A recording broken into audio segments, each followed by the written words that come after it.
ஒரு குட்டி கதை சொல்லட்டுமா சார்? ஒரு காட்டில் கண்ணு தெரியாத ஒரு தாத்தா ஒரு மரத்தடியில் உட்கார்ந்தார். அப்போ அந்த வழியாக போன ஒருத்தர், யோ கிழவா, இந்த பக்கம் யாராச்சும் போனாங்களா அப்படின்னு கேட்டார்.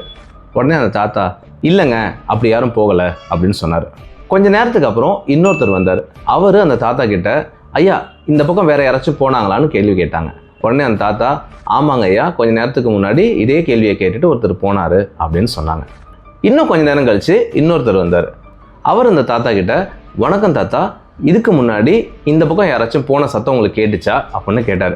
உடனே அந்த தாத்தா அவர்கிட்ட, வணக்கம் அண்ணா, கொஞ்ச நேரத்துக்கு முன்னாடி முதல்ல ஒரு வீரன் போனான், அதுக்கப்புறம் ஒரு அமைச்சர் போனார், அதுக்கப்புறம் நீங்கள் இதே கேள்வியை கேட்டுட்டு இந்த பக்கம் வந்திருக்கீங்க அப்படின்னு சொன்னோன்னே அந்த மன்னருக்கு ரொம்ப ஷாக் ஆகிடுச்சு. தாத்தா, உங்களுக்கு தான் கண்ணு தெரியாது, எப்படி போனது வீரன், அமைச்சர், மன்னர்லாம் சொல்கிறீங்க அப்படின்னோட அந்த தாத்தா சொன்னார், எனக்கு கண்ணு தான் தெரியாது, ஆனால் ஒவ்வொருத்தவங்க பேசுகிறத வச்சு அவங்க தகுதி என்னால் தெரிஞ்சுக்க முடியும். முதல்ல வந்த வீரனுக்கு கொஞ்சம் கூட மரியாதை தெரில.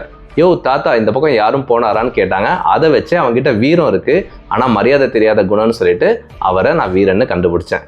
அதுக்கப்புறம் வந்த அமைச்சர், வணங்குகிறேன் ஐயா, இந்த பக்கம் யாராச்சும் போகலாங்கும் போது அவர்கிட்ட பணிவு தெரிஞ்சிச்சு, ஆனால் ஒரு வார்த்தையில் அதிகாரமும் இருந்துச்சு. அதை வச்சு தான் நான் அவர் அமைச்சர்னு கண்டுபிடிச்சேன். அதுக்கப்புறம் வந்த உங்ககிட்ட ரொம்பவே பணிவு தெரிஞ்சிச்சு, மக்களை ஆள்ற உங்ககிட்ட தான் இவ்வளோ பணிவு இருக்குங்கிறத வச்சு தான் நீங்கள் மன்னர்னு கண்டுபிடிச்சேன் அப்படின்னு சொன்னார். இந்த கதை மூலமாக நம்ம தெரிஞ்சுக்க வேண்டியது ஒன்றே ஒன்று தாங்க. நம்ம எவ்வளோ சம்பாதிச்சாலும், எவ்வளோ பெரிய பொசிஷனில் இருந்தாலும், நம்மளுடைய தகுதிங்கிறது நாம் மற்றவங்க கிட்ட பழகிற குணத்தை வச்சு தான் முடிவு செய்யப்படுது. ஸோ நாம் எல்லாருக்கிட்டையும் யதார்த்தமாக இருப்போம், அன்பாக பழகுவோம், உண்மையாக இருப்போம். இந்த கதை உங்களுக்கு பிடிச்சிருந்துச்சுன்னா உங்கள் ஃப்ரெண்ட்ஸுக்கு ஷேர் பண்ணுங்கள். மீண்டும் ஒரு அழகான கதையோடு உங்களை சந்திக்கும் வரை உங்களிடம் விடைபெற்றுக் கொள்வது ட்வின் டாக்ஸ் டீம். பாய்.